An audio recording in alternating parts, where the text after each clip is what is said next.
لیکن اصولی بات عرض کر سکتا ہوں، قرآن کی تلاوت کے جو آداب ہیں، تعلیم کے ضمن میں اس میں رعایتیں ہیں۔ مثلا یہ کہ بغیر وضو کے آپ قرآن کو نہیں چھو، لیکن حفاظ کے لیے جو حفظ کر رہے ہوں یہ اجازت ہے کہ وہ بغیر وضو کے بھی، ان کا تو پورا دن رات اسی میں لگتی ہے۔ اب اگر ان کے جو وضو کی پابندی لگا دی جائے تو ریٹائرڈ ہو جائے گا ان کا وہ پروسیس، اجازت ہے، علماء نے اجازت دی کہ وہ بغیر وضو بھی قرآن کو ہاتھ لگا۔ تو گویا کہ ایک ضرورت کے تحت، ایک تعلیم کی ضرورت کے تحت ان آداب میں کچھ کمی کی جا سکتی ہے۔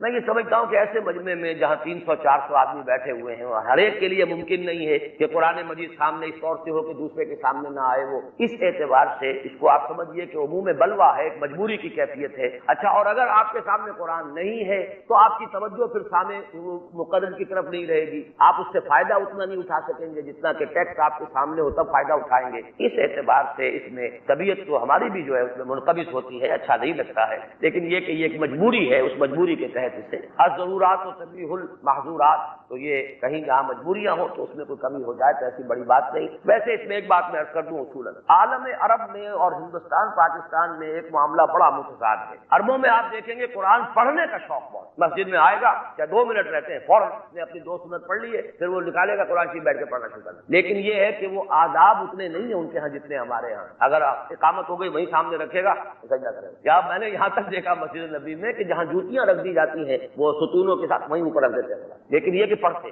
ہمارے ہاں ادب ہی ادب ہے، پڑھنا بڑھنا سب خلاص۔ یہ دونوں انتہائیں ہیں، ان دونوں سے بچنا چاہیے، ادب بھی، لیکن پڑھنے کے لیے ادب ہے اصل میں، ورنہ یہ کہ نہ پڑھنا سب سے بڑی بے ادبی ہے۔ ہم نے انسان کو محنت اور مشقت ہی میں پیدا کیا۔ محنت، مشقت، تکلیف یہ ہر انسان کا مقدر ہے، کرنی ہی ہے۔ فرق صرف یہ ہوتا ہے کہ کسی کی مشقت اور محنت جسمانی زیادہ ہے، اینٹیں ڈھو رہا ہے غریب، کسی چلا رہا ہے، کسی کی محنت مشقت ذہنی زیادہ ہوتی ہے، بیٹھا ہوا تو ہے آرام کرسی پر، ریوالونگ چیئر ہے بڑی آرام دہ، لیکن اس کی جو ذہنی مشقت جو وہ کر رہا ہے، جو جسمانی مشقت کرتا ہے وہ رات کو پاؤں پھیلا کر سوتا ہے، چاہے روٹی بھی پوری نہ ملی ہو، لیکن اسے پتہ نہیں ہوتا رات کب گزر گئی۔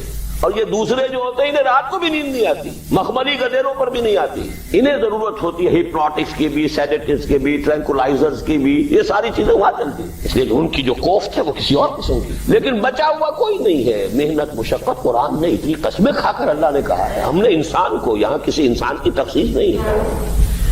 محنت، مشقت، اور اس محنت مشقت کے ساتھ اس میں غالب نے ایک اور رنگ داخل کیا ہے، اس کے ساتھ غم بھی۔ مثلا حیوان اور انسان میں کیا فرق ہے؟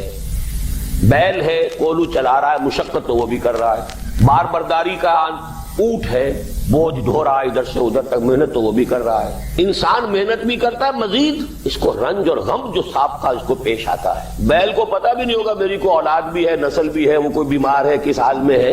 گائے کو بھی اپنے بچے کی خبر ہوگی، وہ چھوٹا سا جب ہے دودھ پیتا ہے، اس کے بعد اسے کیا پتا وہ کہاں گیا کہاں نہیں ہے۔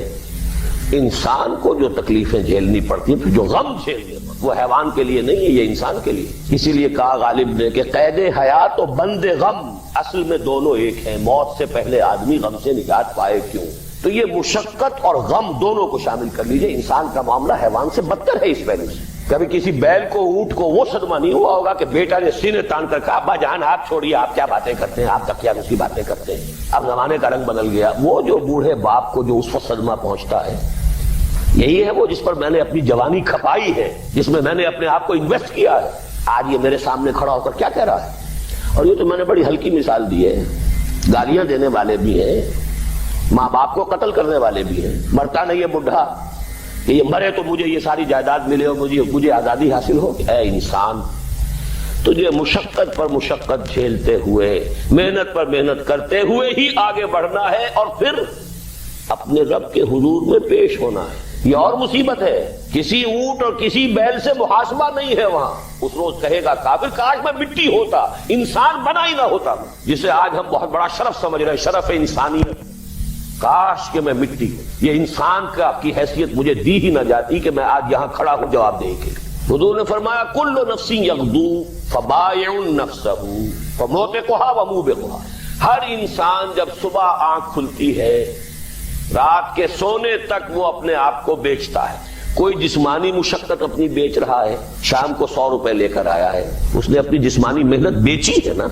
کسی نے اپنی ذہنی محنت، ذہنی صلاحیت بیچی ہے، چاہے وہ ڈاکٹر ہے، چاہے انجینئر ہے، کوئی اور ہے، وہ اپنی ذہنی صلاحیت بیچ رہا ہے بیٹھا ہوا اپنے کلینک میں، اپنے آفس میں، بائع نفسہ، اپنے آپ کو بیچتا ہے۔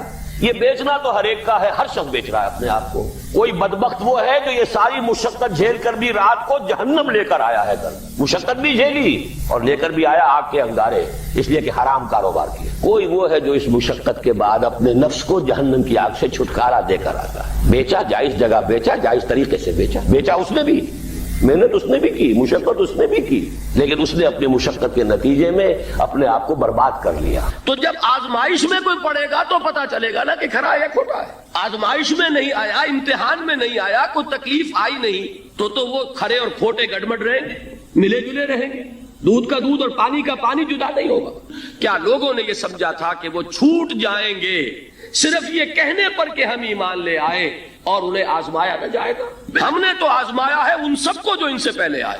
تو یہ تو یوں سمجھیے کہ اس راستے کا ایک مستقل معاملہ ہے، جو آئے سوچ سمجھ کر آئے کہ یہ شہادت گاہ الفت میں قدم رکھنا ہے۔ لوگ آسان سمجھتے ہیں مسلمان ہونا۔ جس نے کہا آمنت باللہ، ہم نے آزما لیا، سچ مچ کا یہ ہم پر ایمان کا دعوے دار ہے یا جھوٹ موٹ کا دعویٰ کر رہا ہے، یہ سچ مچ کا عاشق ہے یا جھوٹ موٹ کا عاشق ہے۔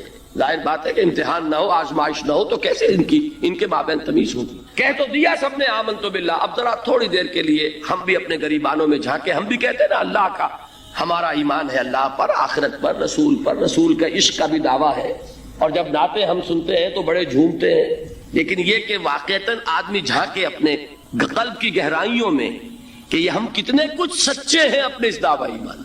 جہاں کوئی معاملہ آیا، اگر ہم اس دین کے اس حکم پر عمل کرتے ہیں تو اتنا نقصان ہوتا ہے، اس حکم کو پیچھے ڈال دیں تو اتنا نفع ہوتا ہے۔ سچ بتائیے کہ ہم میں سے اکثریت کا فیصلہ کس بات کی طرف جائے گا؟ دین کا حکم پس پشت، دنیاوی مفاد وہ مقدم۔ تو معلوم ہو گیا کہ ہمارا یہ دعویٰ جو ہے اللہ پر ایمان کا اور آخرت کے یقین کا جھوٹا دعویٰ ہے۔ کیوں اللہ کی طرف سے یہ چیزیں آتی؟ دیکھو، کوئی مصیبت تم پر نہیں آ سکتی، نہیں آتی مگر اللہ کے اذن سے۔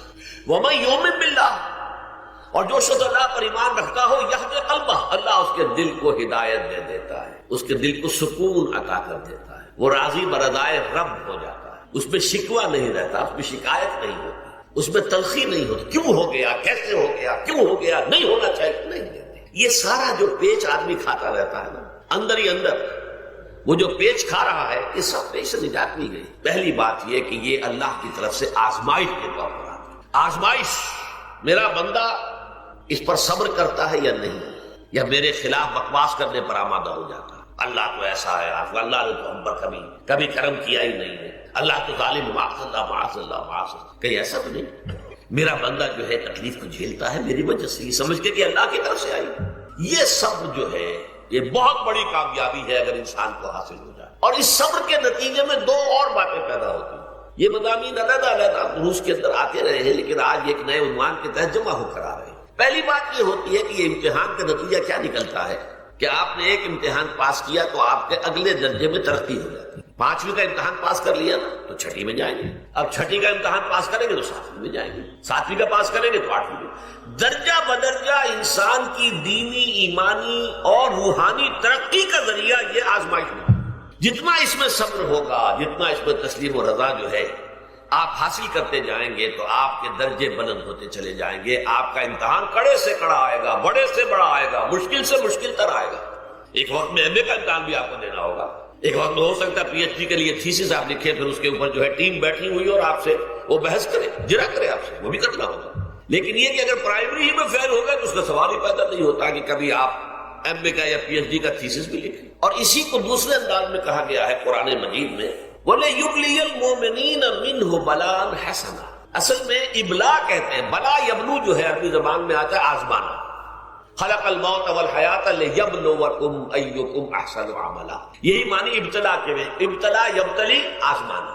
ابلا یبلی جو آتا ہے باب افعال سے، اس میں آتا ہے کسی کو کسی تکلیف میں ڈال کر اس کو نکھارنا، کہ اس کا جوہر نکھر جائے، اس کے اندر جو خیر ہے وہ اور چمک جائے، لوگوں کو بھی معلوم ہو جائے کہ یہ شخص اس مقام کا اہل ہے، اس کے اندر یہ صلاحیت ہے، اس میں یہ قوت موجود ہے۔ تو یہ گویا کہ اہل ایمان کی صلاحیتوں کو نکھارنے کے لیے اور ان کے درجات کی ترقی کے لیے بھی اللہ تعالیٰ دنیا کے اندر یہ مصیبتیں اور امتحانات جو ہیں آزمائش کے حوالے سے افراد پر بھی اجتماعی طور پر ملاتا ہے۔ اور ایک اس کا اور بھی ہے، اہل ایمان پر اس طرح کی ابتلاء و آزمائش کی ایک نوعیت اور بھی ہے، اور وہ یہ ہے کہ جو بھی آپ سے غیر ارادی طور پر یا یہ کہ آپ نے کوئی گناہ ارادی طور پر بھی کر لیا، اللہ تعالیٰ اس کی سزا اسی دنیا میں دے کر آخرت کی سزا سے محفوظ کر دیتا ہے۔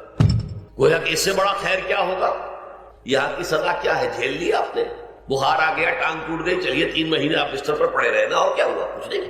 لیکن یہ کہ آخرت کی سزا ملتی ہے، بہت عظیم ہوتی ہے۔ لہذا کفارہ بناتا ہے اللہ تعالیٰ گناہ، جو بھی گناہ ہو گئے ہیں، غلطیاں ہو گئی ہیں، ان کا کفارہ اللہ تعالیٰ بندہ مومن کے لیے، حضور کی ایک حدیث ہے، اس کا مطلب مجھے اس وقت یاد نہیں ہے، کہ مومن کا معاملہ عجیب ہے، اسے کوئی تکلیف پہنچتی ہے صبر کرتا ہے، وہ اس کے گناہوں کا کفارہ بن جاتا ہے، اور اگر کوئی خوبی ملتی ہے تو اللہ تعالیٰ کا شکر ادا کرتا ہے، اس کے درجات بلند ہو جاتے ہیں۔ تو یہ معاملہ جو ہے اللہ تعالیٰ کی طرف سے بندہ مومن کے حق میں خیر، کہ در حقیقت اس کے ان گناہوں کی پاداش کہ جو اس نے یہاں کر لیے ہیں، یہی دنیا میں دے کر دھو دیا جائے، پاک کر دیا جائے۔ جیسے آپ کو معلوم ہے دھوبی جو ہے کپڑے کو بھٹی میں چڑھاتا ہے، گرم پانی میں ڈالتا ہے، ڈالتا ہے تاکہ اس کا میل نکلے، اس کے آگے پٹکتا بھی ہے ذرا اس کو تاکہ وہ میل اچھی طرح چھٹ جائے اس سے۔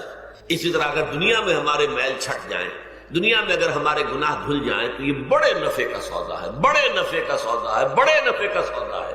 اس اعتبار سے آپ غور کیجئے کہ اگر یہ حقائق ہمارے سامنے رہے تو کیا کوئی تکلیف دنیا کی ہمیں بھاری محسوس ہو؟ ہر مرحلے پر مقابلہ ہے۔ آپ صرف اللہ کا بندہ بننا چاہتے ہیں، 3 مقابلے کرنے پڑیں گے۔ سب سے پہلے کس سے مقابلہ کرنا ہوگا؟ اپنے نفس سے۔ وہ جو کل شعر سنایا تھا کہ مسجد تو بنا دی شب بھر میں ایمان کی حرارت والوں نے، من اپنا پرانا پاپی ہے برسوں میں نمازی بن نہ سکا۔ کوئی شخص رشوت پیش کر رہا ہے، حرام شے ہے، نفس کیا کہتا ہے؟ لے لو، کہتا ہے کہ نہیں؟ اور بڑی پٹیاں پڑھاتا ہے کہ یہ سارا تقویٰ کا ہیضہ تمہیں ہو گیا ہے، فلاں حاجی ہے، فلاں وہ ہے، وہ بھی لیتا ہے، اور فلاں ضرورت رکی پڑی ہے، بچے کی فیس نہیں گئی ہے، بیوی کو اتنا عرصہ ہو گیا ساڑی کی فرمائش کرتے ہوئے ساڑی نہیں خریدی گئی ہے، یہ ساری پٹی پڑھائے گا نفس کے نہیں۔ اب اگر آپ مقابلہ کر سکتے ہیں نفس کا تو بچیں گے، مقابلہ نہیں کر سکتے مار کھا جائیں گے، یہی ہوگا کہ نہیں؟ اذان کا وقت آ گیا، اذان سن لی آپ نے، لیکن پھر نفس نے کہا ابھی اور سو، آپ نے کروٹ لیا، کپڑا خوب ٹھیک کیا اور غین ہو گئے۔ اگر آپ اس نفس کے تقاضے کو اس وقت رد کر سکتے، طاقت آپ میں اتنی ہوتی تو آپ کھڑے ہوتے مسجد کی طرف جاتے۔ گویا کہ بندگی رب کے لیے سب سے پہلا جہاد کس سے کرنا ہوگا؟ نفس۔ اچھا نفس اکیلا نہیں ہے، اس کے پیچھے ایک بہت بڑا بدماش ہے، وہ شیطان لعین، وہ اسے اکساتا رہتا ہے، پھونکے مارتا ہے، الذی یوسوس فی صدور الناس، اشتعال پیدا کرتا ہے، پٹیاں پڑھاتا ہے، برائی کو مزین کرتا ہے، بے حیائی کو فیشن کا نام دیتا ہے، ناچ گانے کو وہ کلچر کا نام دیتا ہے، یہ سارا کچھ کر رہا ہے۔ تو اگر شیطان سے مقابلہ نہیں کر سکیں گے تو اللہ کی بندگی کر سکیں گے؟ تیسری چیز، معاشرہ بگڑا ہوا ہے، بگڑے ہوئے معاشرے کا ایک دباؤ ہے آپ پر، یہ بالکل ایسے جیسے ایک ہجوم ایک طرف جا رہا ہو تو ادھر جانا آسان اور مقابلے میں جانا بہت مشکل، زور لگانا پڑے گا نا۔ تو معاشرے کا رخ کچھ اور ہے، آپ کا رخ کچھ اور ہے، معاشرہ نہ خدا کو جانے نہ رسول کو جانے، آپ چاہتے ہیں اللہ اور اس کے رسول کے حکم پہ چلنا، کشمکش کرنی پڑے گی کہ نہیں؟ بہت پیارے ہیں وہ مصرے، زمانہ بات و نہ سازت تو با زمانہ ستیز، زمانہ تمہارے ساتھ اگر موافقت نہیں کر رہا، زمانے سے جنگ کرو۔ اور بے غیرت اور بے حمیت اور بودے اور بزدل اور کچے لوگوں کا اصول کیا ہے؟ زمانہ بات و نہ سازت تو با زمانہ بے ساز، زمانہ تمہارے ساتھ موافقت نہیں کرتا، بھائی تم زمانے کے رنگ میں رنگے جاؤ۔ آسان راستہ کون سا ہے؟ زمانہ تمہارے رنگ میں نہیں آتا، تم اس کے مطابق ڈھل جاؤ، کوئی تکلیف ہوگی، اور زمانہ تمہارے ساتھ اگر موافقت نہیں کر رہا، تم زمانے سے لڑو، تکلیف آئے گی کہ نہیں؟ 3 جہاد کرنے پڑیں گے تو انسان اللہ کا بندہ بن سکے گا۔ بات سمجھ میں آئی؟ اسی لیے جب پوچھا گیا حضور سے ای الجہاد افضل یا رسول اللہ، اے اللہ کے رسول سب سے افضل جہاد کون سا ہے؟ آپ نے فرمایا ان تجاہد نفسک فی طاعت اللہ، سب سے افضل جہاد یہ کہ اپنے نفس سے جہاد کرو، کشمکش کرو، مقابلہ کرو، تاکہ اسے اللہ کا مطیع بنو۔ یہ جہاد ہے افضل الجہاد. پہلے میں نے کہا تھا پہلی منزل سب سے اہم، تو جو پہلی منزل کا جہاد ہے وہ افضل الجہاد، بالکل 2 اور 2 4 کی طرح کی بات ہے. اور اسی کو کہا گیا جہاد اکبر. جب آپ غزوہ تبوک سے واپس آئے ہیں آپ نے فرمایا مسلمانوں یہ نہ سمجھنا جہاد ختم ہو گیا. رجعنا من الجہاد الاصغر الى الجہاد الاکبر. وہ تو چھوٹا جہاد تھا جو ہم کرنے گئے تھے کافروں سے خلاف. یہ بڑا جہاد ہے جو مدینے میں رہ کر ہوگا، ہر آن ہوگا. وہ تو کبھی ہوتا ہے کبھی نہیں ہوتا، یہ ہر وقت ہوتا ہے، ہر صبح ہوتا ہے، ہر رات ہوتا ہے، ہر شام ہوتا ہے، ہر لحظہ ہوتا ہے. ہر وقت کشمکش ہے خیر و شر کی، حلال اور حرام کی، صحیح اور غلط کی. زمانے کی روش اور دین کا تقاضا ٹکرا رہے ہیں. آپ اگر اس راستے پر پہلا قدم رکھیں ایک عزم کے ساتھ تو ہوش ٹھکانے آ جائیں گے. دن میں تارے نظر آئیں گے، 14 طبق روشن ہو جائیں گے کہ دین کا نام لینا آسان ہے، چلنا بہت مشکل ہے. چمی گویم مسلمانم بے لرزم کہ دانم مشکلات لا الہ.